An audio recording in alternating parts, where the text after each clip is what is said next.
Hello to all my brothers and sisters kay Christ, especially to all believers. Ngayon guys, i-explain ko naman po sa inyo yung meaning ng anoint. Ang anoint guys ay pagbuhos o pagpahid ng olive oil sa isang tao bilang sign ng pag-honor sa kanya o para i-appoint siya sa isang espesyal na trabaho.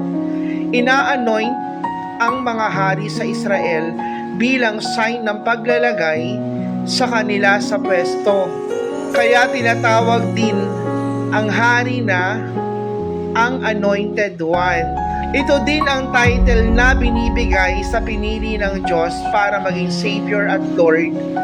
Makikita ang pag-anoint kay Jesus Christ sa Matthew chapter 26 verse 6 hanggang 13. Ang pag-anoint kay Jesus sa Bethany o nasa Bethany si Jesus sa bahay ni Simon na dating may ketong.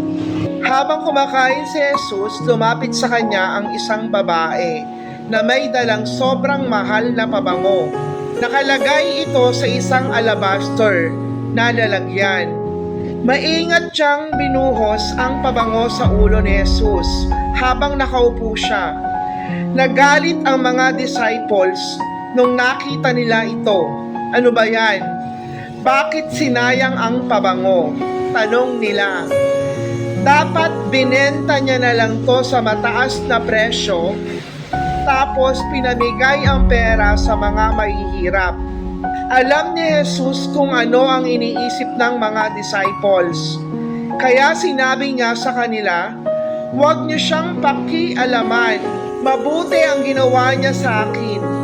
Lagi niyong kasama ang mga mahihirap. Pero ako hindi. Binuhusan niya ang pabango ng katawan ko para ihanda ako sa aking libing. Sinasabi ko sa inyo, kahit saan i-preach ang magandang balita sa mundo. Ikuwento ang ginawa sa akin ng babaeng ito para maalala siya. And Lord, please open every door for those who offer an amen and share for this kind of platform. Mabuhay po kayong lahat. Amping.